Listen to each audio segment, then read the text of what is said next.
மக்களே, நம்ம வந்து பட்டர் சிக்கன் எப்படி பண்ணுறதுன்னு தான் பார்க்க போகிறோம். அதுக்கு சிக்கனை வந்து கொஞ்சம் மஞ்சத்தூள், மிளகாத்தூள், கொஞ்சம் லெமன் போட்டு ஊற வச்சு தனியாக வச்சுக்கோங்க. அப்புறம் இதுக்கு வெங்காயம், தக்காளி, முந்திரி பயிறு, மிளகா, பச்சை மிளகா, கொஞ்சம் கசூரி மேத்தி, பூண்டு இதெல்லாம் தேவை. நம்ம இந்த சிக்கனை வந்து ஃப்ரை பண்ணி எடுத்துக்கலாம். இந்த எண்ணெய் தான் நம்ம யூஸ் பண்ண போகிறோம். அதனால் இதில் கொஞ்சம் எக்ஸ்ட்ரா எண்ணெயே போட்டுக்கோங்க. கொஞ்சம் பட்டரும் போட்டுக்கோங்க. பட்டரும் போட்டு ரெண்டையும் போட்டு நம்ம நல்லா சிக்கனை வறுத்து எடுத்துக்கலாம். ரொம்ப வேக தேவையில்ல, ஆனால் கரெக்டாக வேகிற மாதிரி ஒரு 2-3 நிமிஷம் வதக்கி எடுத்துருங்க. எடுத்து தனியாக வச்சுட்டு நம்ம இதிலே இதெல்லாம் வதக்க போகிறோம், நம்ம மசாலாலாம். இப்போ வந்து நம்ம இதில் பூண்டு போட்டுடலாம். பூண்டு நல்லா வதங்கி வரும்போது லைட்டாக இஞ்சி, சின்ன துண்டு இஞ்சி போட்டுக்கோங்க. அதுவும் வதங்கட்டும். அதுக்கப்புறம் நம்ம வெங்காயம் போட்டுடலாம். வெங்காயமும் எல்லாமே ரொம்ப வதங்க தேவையில்லை, இது நம்ம அரைக்க தான் போகிறோம். அதனால் சும்மா எல்லாம் ரஃப்பாகவே வெட்டிக்கோங்க. சும்மா வதக்கிட்டு அதுக்கப்புறம் ஒரு 5 காஷ்மீரி சில்லி போட்டுக்கோங்க. இது நல்லா கலர் வரும், அதனால தான் போடுறேன்.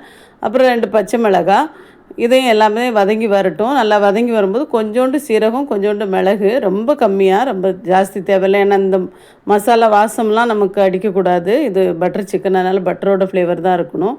இப்போ ஒரு 10-15 முந்திரி பயிறு போட்டுருங்க, அதுவும் வதங்கட்டும். அதுக்கப்புறம் நம்ம தக்காளி போட்டு நல்லா வதக்க ஆரம்பிச்சிடலாம். இதில் கொஞ்சம் கசூரி மேத்தி போட்டுருங்க. அந்த கசூரி மேத்தியோட ஃப்ளேவர் வந்து இதில் ரொம்ப நல்லாயிருக்கும். ஹோட்டல்லலாம் இப்படி தான் பண்ணுவாங்க. இது கூட நம்ம அதுக்கு தேவையான உப்பு போட்டுட்டு நம்ம கொஞ்சம் மூடி வச்சு இதை வேக விடலாம். இது நல்லா கொஞ்சம் வதங்கி நல்லா வந்ததுக்கப்புறம் இன்னும் கொஞ்சம் தண்ணி ஊற்றி இதை கொஞ்சம் வேக விடலாம். அதுக்கப்புறம் கொஞ்சோண்டு மிளகாத்தூள், கொஞ்சோண்டு மல்லித்தூள், கொஞ்சம் மஞ்சத்தூள், இவ்வளோதான். இதுக்கு மசாலா வேறு எதுவுமே தேவையில்லை, இவ்வளோதான். இதை போட்டு நல்லா வதக்கி விட்டுட்டு கொஞ்சமாக தண்ணி ஊற்றி அதை வேக விட்டுடலாம். மூடி வச்சிடலாம். ஏன்னா அதில் அந்த முந்திரி பயிறு வேகணும், அதுக்காக தான். இப்போ இது நல்லா வெந்து வந்தோடனே இதை வந்து நம்ம மிக்ஸி ஜாருக்கு மாற்றி அரைச்சி எடுத்துக்கலாம். நல்லா பேஸ்ட்டாக அரைக்கணும், ரொம்ப நைஸாக இருக்கணும். இது மசாலா எதுவுமே நம்ம வாயில் வரக்கூடாது, அதுதான் மெயின் இதுக்கு.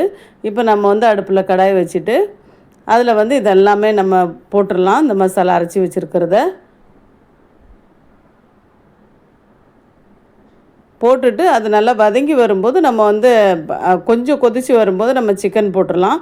சிக்கன் போட்டு கொஞ்சம் பட்டர் போட்டு கொஞ்சம் சர்க்கரை போட்டுக்கலாம். இதில் லைட்டாக இனிப்பு வேணும், அதனால தான். இதில் கொஞ்சம் சர்க்கரை போட்டோன்னா நல்லா டேஸ்ட் நல்லா வரும்.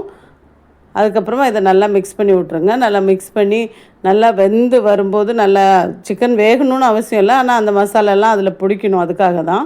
நல்லா வெந்து வரும்போது நல்லா கொத்தமல்லியும் கொஞ்சம் க்ரீம் கண்டிப்பாக போடுங்க மேலே, அப்போ தான் அது ஒரு ஃப்ளேவர் கொடுக்கும். க்ரீம் போட்டு நம்ம இறக்கி சாப்பிட்டோன்னா ரொம்ப டேஸ்ட்டாக இருக்கும். கண்டிப்பாக செஞ்சு பாருங்கள், ரொம்ப நல்லாயிருக்கும். பார்த்ததுக்கு தேங்க்யூ ஸோ மச்.